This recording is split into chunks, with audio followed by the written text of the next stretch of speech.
On va continuer donc notre session.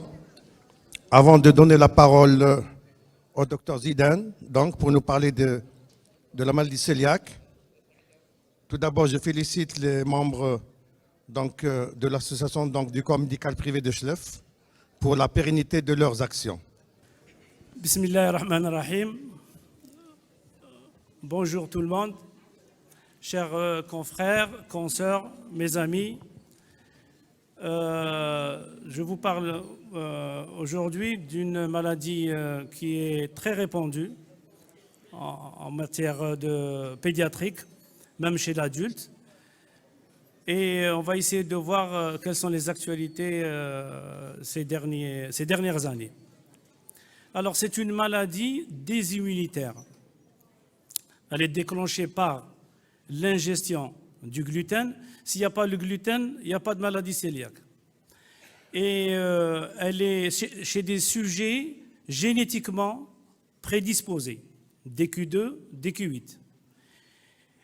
Elle est dépistée, cette maladie, par des tests sérologiques. Voilà.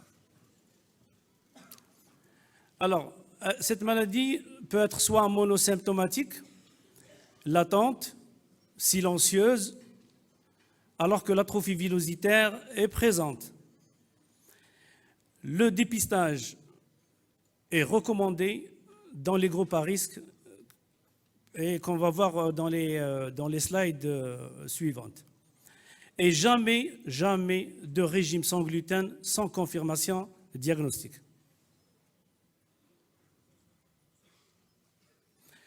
Alors voici la composition d'un grain de blé.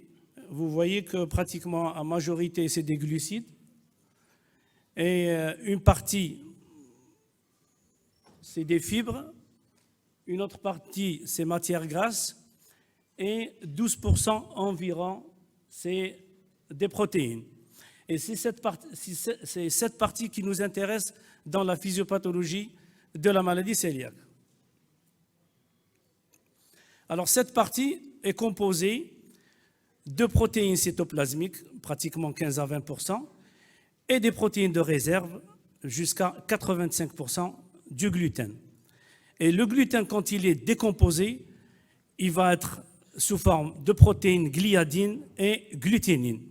Et c'est cette partie du gluten qui est responsable de la viscosité et la viscosité du pain. D'accord ?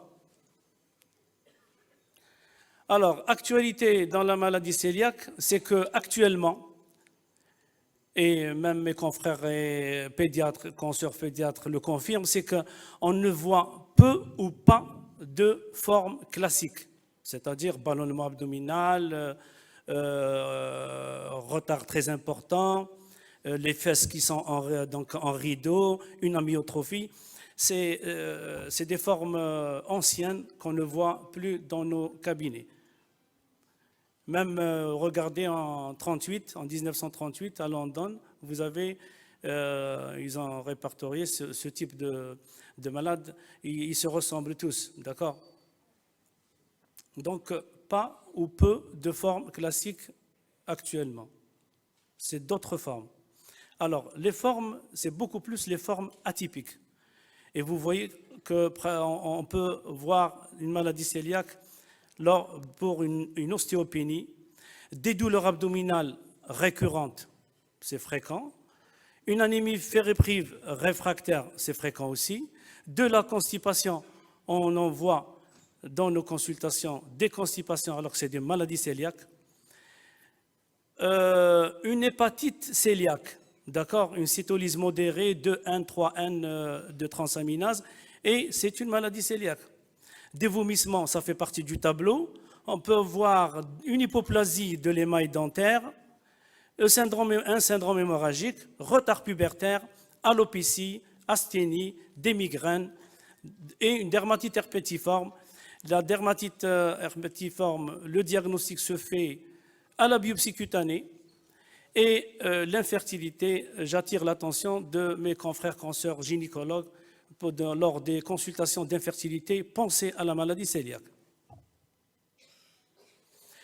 Nous avons des formes silencieuses Et c'est par le dépistage qu'on peut arriver à faire le diagnostic, notamment fratrie, apparenté, et aussi dans les groupes à risque, c'est les groupes, le terrain désimmunitaire. Voici un peu une liste non exhaustive des maladies désimmunitaires, notamment une thyroïdite auto-immune. Essayez de rechercher une maladie cœliaque lors d'une hépatite auto-immune. Un diabète, les pédiatres et les gens qui s'occupent du diabète connaissent bien cette relation. Néphropathie à IgA, une cirrhose biliaire primitive et même au cours d'une maladie d'Addison. Cette maladie, elle peut être associée aux maladies génétiques. On vient de voir le Turner, la trisomie 21, le Williams-Burren et le déficit en IgA. Elle peut être aussi associée à des pathologies neurologiques, notamment l'autisme. Et les pédopsychiatres connaissent aussi cette relation. L'épilepsie aussi. Moi, j'ai vu un cas que j'ai confié à un neuropédiatre. Une ataxie cérébelleuse et même une dépression. D'accord?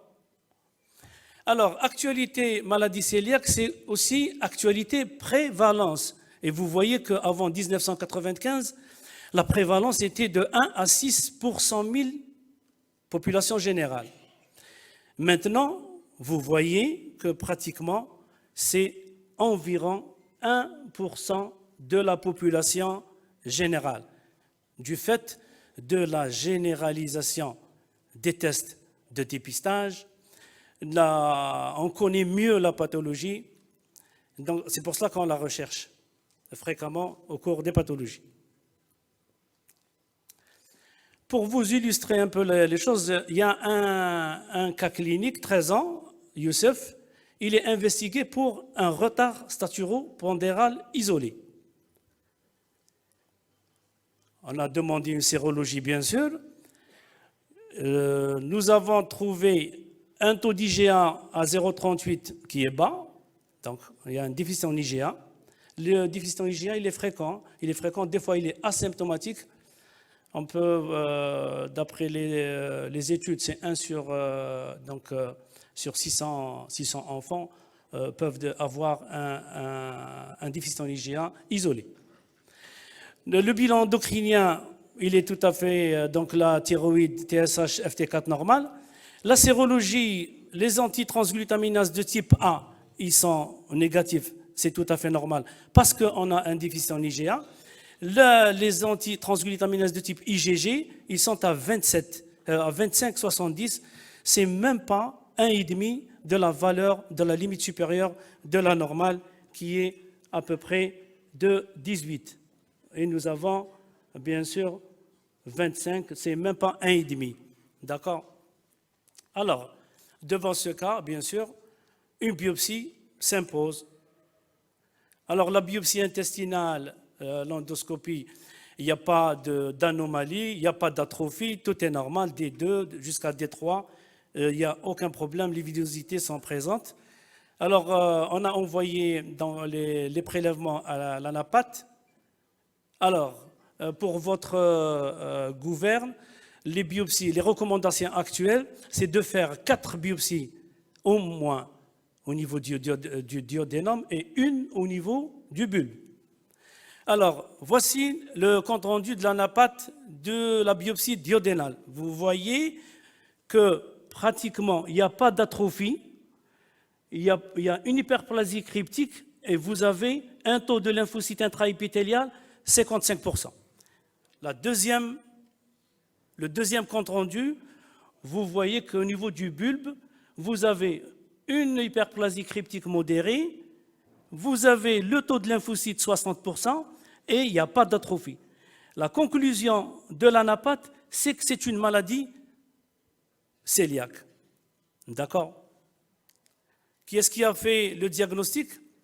C'est l'histologie qui a montré un taux de lymphocytes intraépithélial supérieur à 40% entérocytes sur un fort grossissement 400.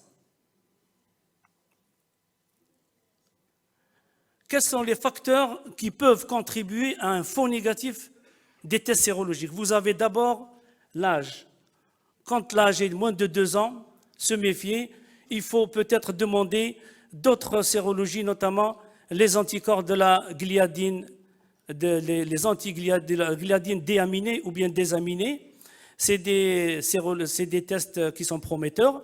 Deuxièmement, ça peut être une erreur de laboratoire possible. Ça peut être l'enfant il n'est pas sous régime ou bien il n'est pas sous gluten. Donc les tests forcément vont revenir négatifs. Si vous avez un déficit sélectif en IgA ou bien si l'enfant il est sous immunomodulateur, des corticostéroïdes, automatiquement la sérologie va se négativer.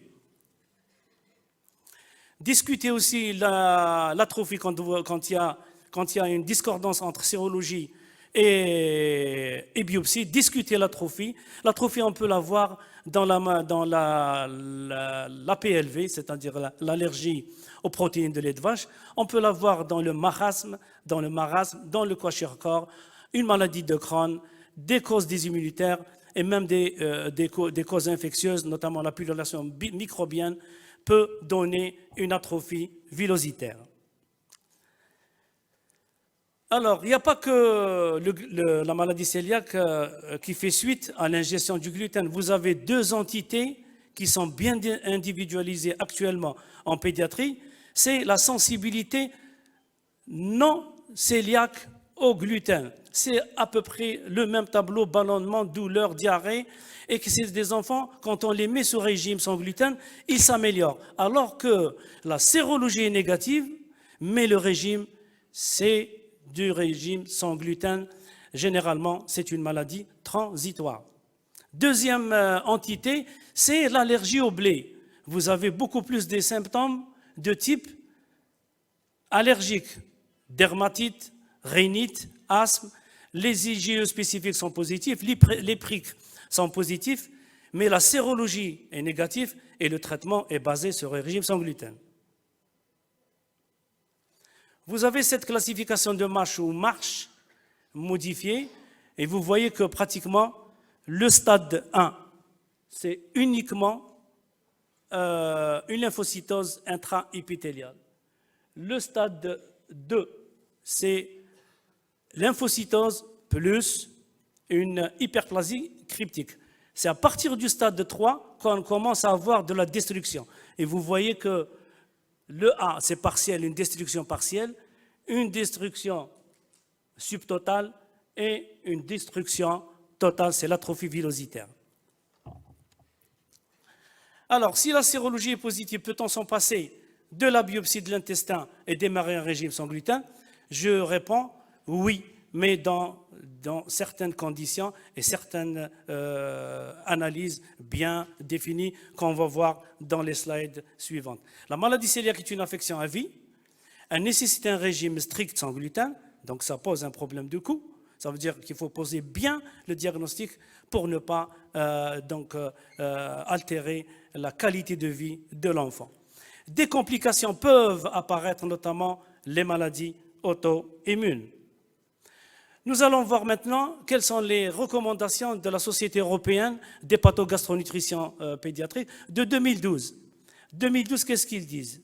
Regardez, vous avez, je suis obligé de me retourner un petit peu, voilà, vous avez une suspicion de maladie cœliaque, vous demandez les anticorps antitransglutaminase et les IgE, les IgA total, le taux total.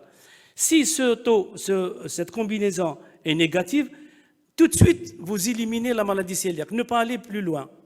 Maintenant, s'ils sont positifs, regardez le taux. Si le taux est supérieur à 10 fois la normale, vous demandez les anti-endomésium dans un deuxième prélèvement et vous regardez le typage HLA DQ2, DQ8. Si l'endomésium positif, HLA positif, c'est une maladie cœliaque et vous commencez le régime sans biopsie, si l'endomésium est négatif et l'HLA est négatif, la maladie cœliaque est écartée. Le troisième, endomésium positif, HLA négatif, passé par la biopsie. Endomésium négatif, HLA positif, passé par la biopsie. même si le taux d'antitransglutaminase est inférieur à 10 fois la normale, passez par la biopsie. Et la biopsie nous donne deux éventualités. Marche 0, 1, écarter la maladie cœliaque. 3, 4, garder la maladie cœliaque et commencer le régime. Ça, c'était les recommandations de 2012.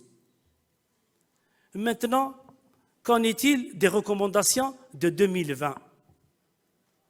C'est à peu près la même chose, sauf que si on constate, on n'a plus le DQ2, DQ8 dans l'algorithme. Ça veut dire c'est un algorithme sans typage HLA DQ2, DQ8. Et nous allons un petit peu détailler dans cette mise à jour. Et vous voyez que contribution limitée des symptômes pour la recherche et la précision de la maladie cœliaque. Si vous suspectez la maladie cœliaque, la seule combinaison, la meilleure combinaison, c'est de demander un taux d'IgA total plus les antitransglutaminases de type bien sûr A ou G, d'accord, s'il y a un déficit en IgA. Alors, si le taux d'IgA total est normal et les transglutaminases négatives, la maladie cœliaque est écartée. C'est à peu près la même chose que de 2012. Par contre, si le taux d'IgA est faible, ça veut dire que nous avons un déficit immunitaire, demandez les anti-endomésium et demandez les antitransglutaminases de type IgG. S'ils sont positifs, passez par la biopsie. S'ils sont négatifs, il n'y a pas de risque de maladie cœliaque, sauf si on est dans le tableau des faux négatifs. Actualité diagnostique sans biopsie, oui. Si vous avez un taux d'IgA supérieur ou égal à 10 fois la limite supérieure de la normale et que la famille de l'enfant sont d'accord, à condition de faire des anti-endomésium qui sont positifs sur un deuxième prélèvement, oui, vous êtes en droit de traiter par le régime sans gluten sans passer par la biopsie. Donc vous voyez que la détermination du typage DQ2, DQ8 n'est plus un critère obligatoire. Nous avons une société algérienne d'hépatogastronutrition pédiatrique. Elle est présidée par Mme Belhassine à Alger. Alors, ce groupe, dont je suis membre, on continue à faire de la biopsie malgré ces recommandations de 2020. On continue à exiger la biopsie pour être chez 100%, mais 1000% sur le diagnostic de maladie cœliaque. D'accord? Alors, vous avez un algorithme pour les sujets maintenant asymptomatiques et population à risque. Il y a un dépistage à faire dans le sens de la maladie cœliaque. Vous demandez le taux d'IgA total, les antitransglutaminases et le typage HLA. Regardez, le typage HLA revient en cas de dépistage dans les populations à risque. Première possibilité, DQ2, DQ8 négatif, la maladie cœliaque est éliminée d'emblée. Deuxième possibilité, le DQ2, DQ8, il est présent, mais les anticorps sont négatifs. Qu'est-ce qu'il faut faire? Le taux d'IgA, il est normal. Ça veut dire qu'il n'y a pas de maladie cœliaque, mais renouveler le dépistage 3 à 5 ans plus tard. Deuxième possibilité, nous avons un déficit en IgA. Qu'est-ce qu'il faut faire? Il faut demander les transglutaminases de type IgG, les anti-endomésium, les anticorps de la gliadine déaminée. S'ils sont positifs, s'ils sont négatifs, il n'y a pas de maladie cœliaque. S'ils sont positifs, il n'y a pas de maladie cœliaque. Maintenant, s'ils sont positifs, qu'est-ce qu'il faut faire? Il faut passer par la biopsie. Troisième possibilité, vous avez l'HLA positif, mais les anticorps inférieurs à 10 fois la normale, il faut passer par la biopsie. Quatrième possibilité, vous avez l'HLA qui est positif et les anticorps sont supérieurs à 10 fois la limite de la normale. Vous demandez des anti-endomésiens sur un deuxième prélèvement Il est positif, c'est une maladie cœliaque, commencez le régime sans attendre la biopsie. Si ça, il est négatif, il faut passer par la biopsie. Finalement, la biopsie, elle garde encore sa place dans l'algorithme, que ce soit maladie cœliaque ou bien dans le dépistage des groupes à risque. Cette endoscopie, cette biopsie, elle va nous donner 3 possibilités. Maladie cœliaque positive, MASH3 à 4, c'est une maladie cœliaque. Les négatifs, ce n'est pas une maladie cœliaque actuelle, mais elle peut l'être plus tard. Renouveler le dépistage 3 à 5 ans. D'accord? Troisième possibilité, vous avez uniquement du taux de lymphocytes intraépithélial qui est augmenté. C'est ce qu'on appelle la maladie cœliaque latente. Dans ce cas-là, continuez le régime libre et surveillez l'enfant. Et nous allons voir cette possibilité dans les slides suivantes.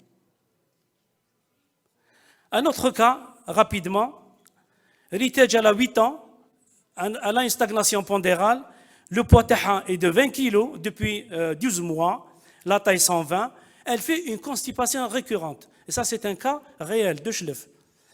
Alors, le taux d'anticorps des antitransglutaminases, c'est 4 fois la limite de la normale.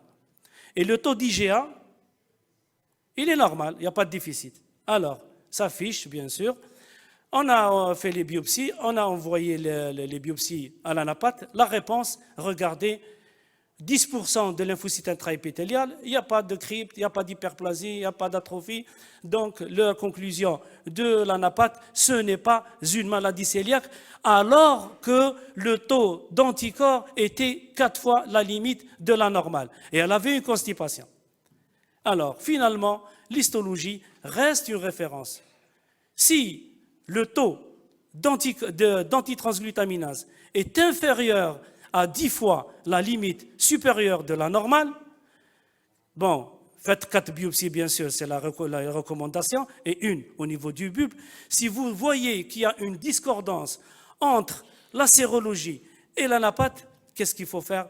Continuer le régime libre, ne pas introduire le régime sans gluten. Les cas douteux, voilà, les patients n'ayant pas ou peu de changements histologiques, c'est-à-dire vous trouvez à l'anapathe 0, MASH 0, 1, avec une auto-immunité comme le cas précédent, confirmé, ils doivent être suivis de près avec un régime normal contenant du gluten et réévalués à des temps réguliers.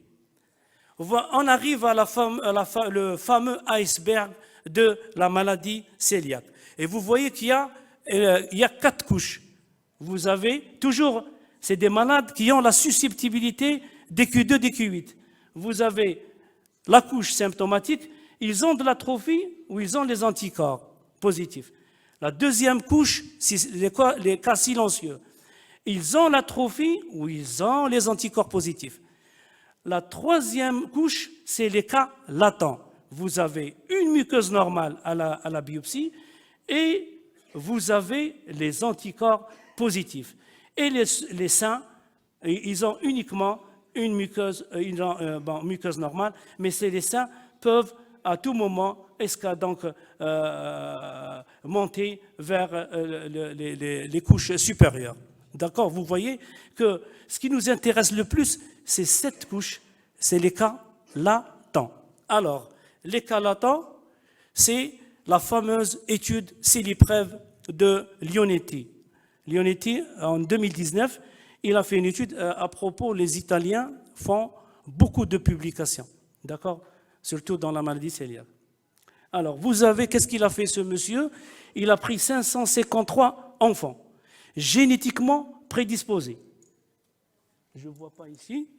Alors, génétiquement, qu'est-ce qu'il a trouvé? Il a trouvé sur les 553, 23 malades cœliaques potentiels, c'est-à-dire HLA positif, deuxièmement, anticorps positif, troisièmement, l'anapathe, c'est MASH 0, MASH 1. Alors, il les a suivis pendant 10 ans. Chaque année, il fait une sérologie. Si de la sérologie reste positive, il fait une biopsie. Pendant 10 ans, sur les 23 malades cœliaques potentiels, il a trouvé uniquement 3 malades qui sont devenus malades cœliaques. Les autres 19, ils ont négativé leurs anticorps. Et un a gardé des anticorps fluctuants entre ça monte et ça descend, mais l'histologie, elle est restée négative. C'est ça la couche des cas latents. D'accord? Au total, l'histologie reste une référence dans de nombreuses situations. Les enfants génétiquement prédisposés au diagnostic de maladie cœliaque potentielle, le risque de progression vers la maladie pendant un régime contenant du gluten reste très faible à long terme. C'est ça l'étude CELIPREV. Et je conclus, je pense que j'ai gagné un peu de temps, ce n'est pas 30 minutes, hein, je ne sais pas qu'est-ce que... Alors, en conclusion, c'est une maladie désimmunitaire systémique très fréquente, 1% de la population générale. La maladie peut être monosymptomatique, latente ou silencieuse. L'atrophie villositaire reste la référence dans de nombreuses situations. Le diagnostic actuellement sans biopsie est possible. Le régime sans gluten ne doit pas être débuté en aucun cas sans certitude. Les biomarqueurs, les antitransglutaminases, les anti-endomésium sont nécessaires pour le dépistage, l'orientation et la surveillance de cette maladie. Et je vous remercie.